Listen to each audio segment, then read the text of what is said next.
Next insertion इन north east. अभी north east के बारे में okay. Since independence the insurgency in northeastern India has been the perennial of the problem for the India. Some factors which is a stimulate of insurgency are many tribal communities, hilly and forest landscape, or the mutual cooperation among the militant group. International boundary or few places are the intelligence for foreign agencies etc.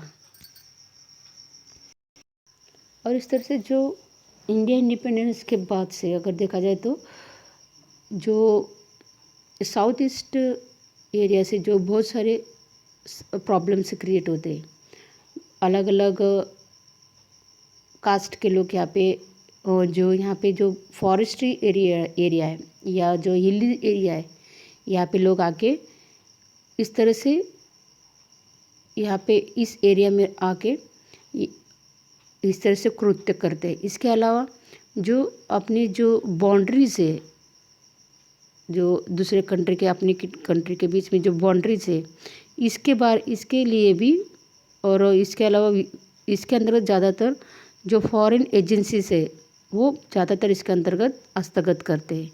इसके लिए यहाँ पे बहुत बड़ी problems India में create हुआ है। जैसे कि यहाँ पे देख सकते हैं कि जैसे कि कौन कौन से स्टेट में इस तरह से रिबिलियंस लोग हैं।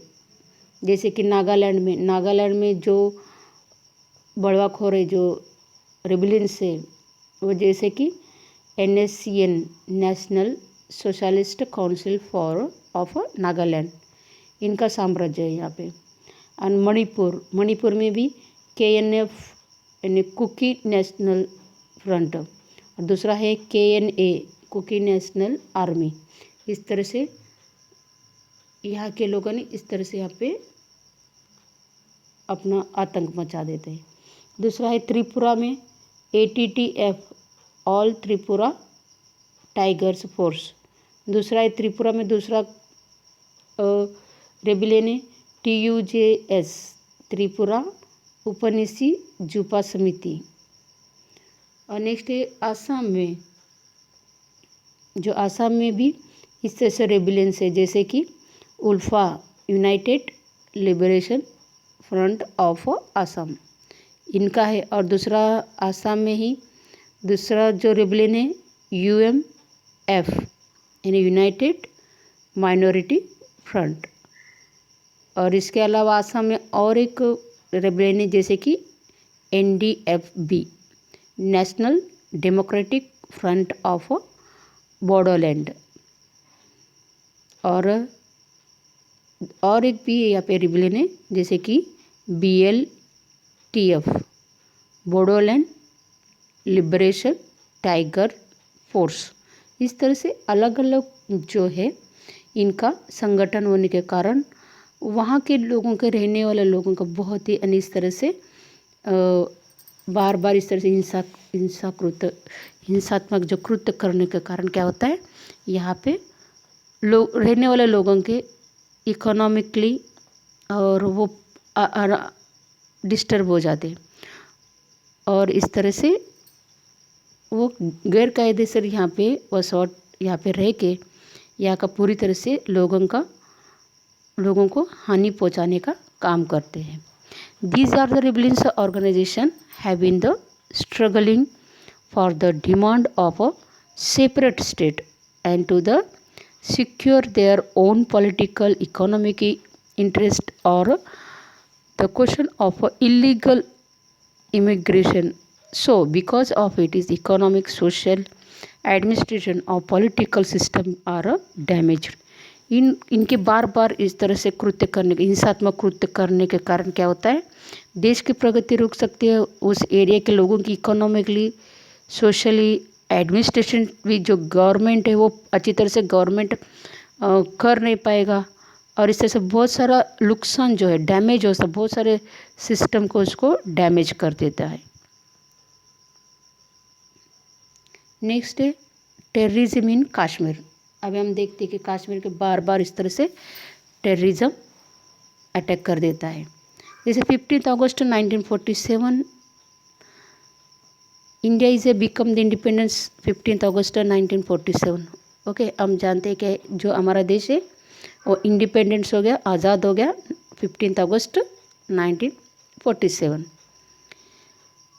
To separate nations are India and Pakistan were formed, और उस दिन से इंडिया और पाकिस्तान इस तरह से दो नेशन बन गए, दो राष्ट्र बन गए, क्योंकि उनके अंदर अन्य पार्टीशन हो गया और इस तरह से दो अलग अलग राष्ट्र बन गए। Pakistan has captured some part of the Kashmir after the independence, और कश्मीर ने पाकिस्तान ने क्या किया, इंडिपेंडेंस होने के बाद भी उसको अपना पार्टीशन होने के बाद भी उनका हद बताने के बाद भी वो क्या करता है, बार बार कश्मीर के ऊपर वो अटैक कर देता है।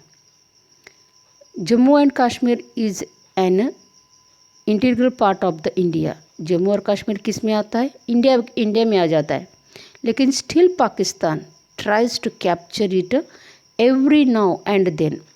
लेकिन फिर भी पाकिस्तान क्या करता है, हमेशा बार बार उसके ऊपर हक जता देता है और उसके बार बार अटैक कर देता है। It has been even for wars for the its and every war.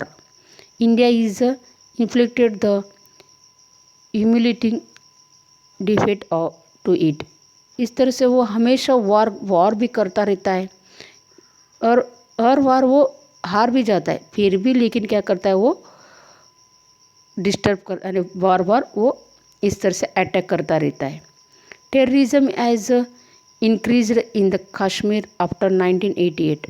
The terrorists have the terrorized people by the kidnapping, murder, bomb explosion, etc. इस तरह से बहुत सारे यहाँ पे टेररिज्म को जो पाकिस्तान है यहाँ पे बेचता रहता है, और वो क्या करता है, ये जो टेररिज्म लोग जो है बार बार यहाँ पे कश्मीर में रहने वाले लोगों को इस तरह से डर के यानी डर के जैसे कि इनको बार बार किडनैपिंग करना, इनका मर्डर करना, बॉम्ब डालना, बॉम्ब फेंकना, इसके लिए ये पूरी तरह से लोगों के यहाँ पे जीवन विस्कलित कर देते हैं, यानी पूरी तरह से उद्ध्वस्त कर देते हैं। To fulfil their motive as a result of it families of many Kashmiri Pandit has to migrate.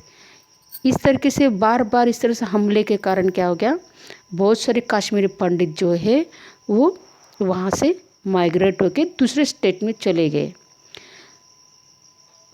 Thousands of the such families are living as refugees of the outside of Kashmir.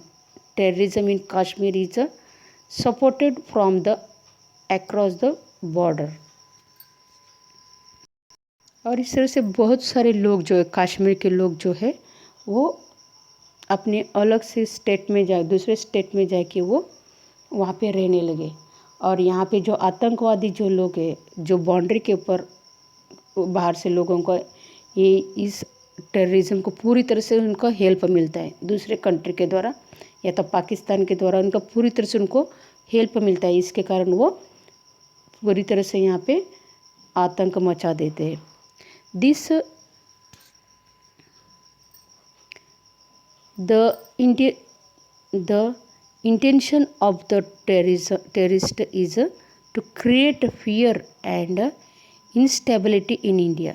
यानी ये जो टेररिस्ट का मेन उद्देश्य क्या होता है कि पूरी तरह से यहाँ पे नेशन को यानी इस तरह से फियर डर पैदा करना, या तो इनको लोगों के अंदर भय पैदा करना और इनको अस्थिर रखना, यानी शांति से ज़िंदगी नहीं जीना देना, यानी इस तरह से कुछ भी ऐसा प्रवृत्ति कर देना कि लोगों के अंदर डर बैठ जाए और ये हमेशा डर के मारे रहे, इस तरह से वो करता रहता है। India is India is determined to face them firmly, and India is oppose the terrorism not only in India but also anywhere, in any form and at any time. In order to end terrorism, soldiers of India have the accepted method. इस तरह से India जो है हमेशा इस terrorism को सामना करने के लिए हमेशा तैयार रहता है। अपना जो सोल्जर्स है, इंडिया के जो सोल्जर्स है, ये इनका पूरी तरह से शहीद यानी इस तरह से इनका भारत को बचाने के लिए वो हमेशा इस तरह से शहीद होना पसंद करता है, लेकिन इस तरह से अपना देश को वो टेररिज्म के खिलाफ हमेशा लड़ते रहते हैं।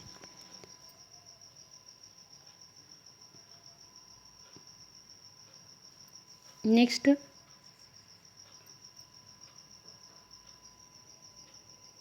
Social effect of terrorism. अब इस टेररिज्म की वजह से क्या इफ़ेक्ट पड़ता है, समाज में क्या इफ़ेक्ट पड़ता है।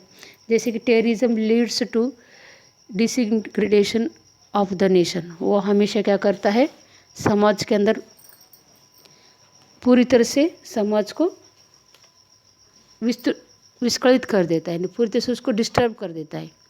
Terrorism creates the feeling of fear and suspicion of among the people because of the activities like fear, robbery, violence, etc. It is felt in all age group.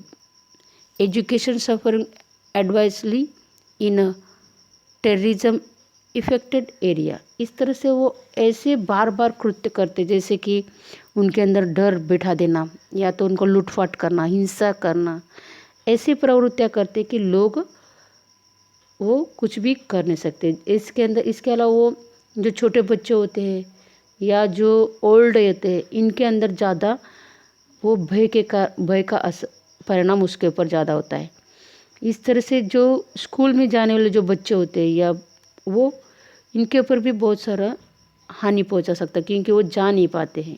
इस तरह से बार बार आतंक होने के कारण वो ना ही उनका एजुकेशन अच्छी तरह से कंप्लीट कर सकते और इस तरह से वो डर के मारे घर के अंदर ही रहते हैं। As a result of terrorism, mutual faith and feeling of a brotherhood dismiss. और इस तरह से बार बार इस तरह से होने के कारण क्या होता है, जो हमारा जो विश्वास है वो घट जाता है। एक दूसरे के अंदर भाईचारा जो होता है, भावना, तो वो नहीं रह जाता है। Many times it leads to communal conflict and social arrangements are shared into fragment of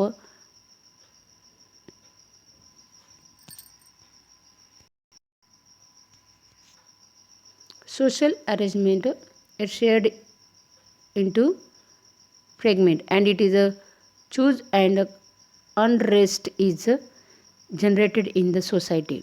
People cannot be celebrated social functions with enthusiasm. As a result of it, interior relation of connecting people are disturbed. इस तरह से कोई भी यहाँ के रहने वाले जो लोग जो है वो बार बार इस तरह से एक दूसरे के यानी इस तरह से सांप्रदायिक में झगड़ा करवाना, एक दूसरे के साथ झगड़ा करवाना, समाज में बार बार उसको डिस्टर्ब करना और पूरी तरह से उसको डिस्ट्रॉय करना। इसकी वजह से यहाँ पे रहने वाले लोग अपने धार्मिक या सामाजिक जो भी फंक्शंस होते हैं वो शांति से नहीं कर पाते हैं और इस तरह से बार बार लोगों के इसका परिणाम क्या होता है, लोगों के अंदर का जो व्यवहार है वो भी उनके अंदर भी डिस्टर्ब होता है। नेक्स्ट है economic impact of terrorism. Okay, terrorism की वजह से इकोनॉमी के ऊपर भी बहुत बड़ा उसका असर होता है। जैसे कि फर्स्ट है, because of terrorism conducive of the atmosphere for the development of a business and industry is not created, so the business and trade relation are adversely affected. इस तरह से बार बार इस तरह से हिंसात्मक कृत्य होने के कारण क्या होता है, कोई अपना बिजनेस नहीं कर सकता, बिजनेस के अंदर डेवलपमेंट नहीं हो सकता है, या तो इंडस्ट्रीज़ है वो भी कर नहीं पाता क्योंकि बार बार इस तरह से हिंसाकृत कृत्य होने के कारण कोई कर नहीं पाता और ट्रेडिंग भी नहीं हो पाता। इसके लिए लोगों के पास कुछ काम नहीं रहेगा, उनके पास पैसे का बहुत बड़ा प्रॉब्लम हो जाता है। Due to the negative effect of the business and industries people migrate to other place. इस तरह से बार बार इस तरह से कृत्य होने के कारण लोगों के अंदर एक भय डर के कारण वो क्या करते हैं कि इनके अंदर ऐसा कि यहाँ पे कोई बिजनेस नहीं कर पाते हम, या इस तरह से कोई इंडस्ट्रीज़ नहीं कर पाते, इसे नेगेटिव सोच सोच के वो क्या करते हैं दूसरे देश दूसरे स्टेट में वो क्या करते हैं माइग्रेट करते हैं, दूसरे प्लेस में जाते हैं। Some terrorist organisation is extort money from rich industrial employers businessman. और बहुत सारे ऐसे आतंकवादी होते हैं जो या फेरी कर देते हैं, या तो ब्लैक मनी होता है। बहुत सारे उद्योगपति ऐसे होते हैं जैसे उद्योगपति है, कर्मचारी है, व्यापारी है, वो भी उनको डर बता के उनके पास से पैसे ले लेते हैं। Terrorism are engaged in anti social activities like drug trafficking and black money. इस तरह से वो टेररिज्म क्या करता है कि इस तरह से एक्टिविटीज़ करते हैं जैसे कि ब्लैक मनी करना एंड ड्रग ट्रैकिंग करना, इस तरह से कृत्य करता रहता है। इसके वजह से क्या हो गया socio economic problem are created in the country. इसके लिए क्या होता है समाज में इकोनॉमिक प्रॉब्लम बहुत क्रिएट होता है।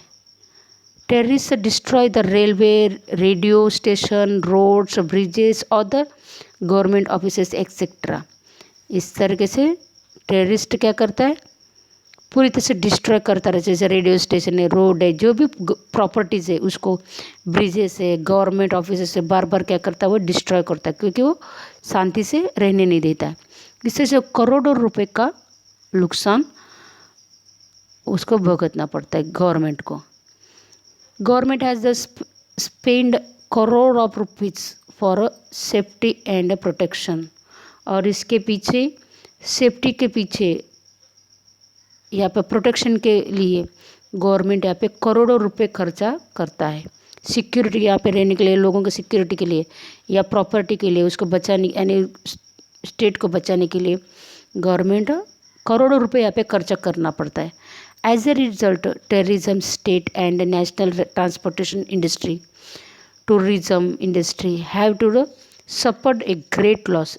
और इस तरह से बार बार आतंक करने का कारण क्या होता है यहाँ पे ट्रांसपोर्टेशन इंडस्ट्रीज़ है, टूरिज़्म इंडस्ट्रीज़ है, क्योंकि यहाँ पे टूरिज़्म मेन इनका बिजनेस होता है। यहाँ पे मेन जो इकोनॉमिक जो होता है वो टूरिज़्म, और इस भय के कारण ज़्यादा टूरिस्ट लोग भी यहाँ पे नहीं आ पाते। इसके वजह से क्या हो गया यहाँ पे रहने वाले लोगों का बहुत बड़ा इकोनॉमिकली लॉस हो जाता है। Thus the terrorism is a socially as well as the economically harmful. इस तरह से जो टेररिज्म जो है समाज में भी वो आतंक फैला देते, इसके अलावा वो जो इकोनॉमिकली भी क्या होता है हार्मफुल पहुंचा देता है, यानी कोई कमा नहीं पाते, यानी वो लोगों के अंदर इस तरह से उनका नुकसान कर देता है। Thus the necessary to solve this problem.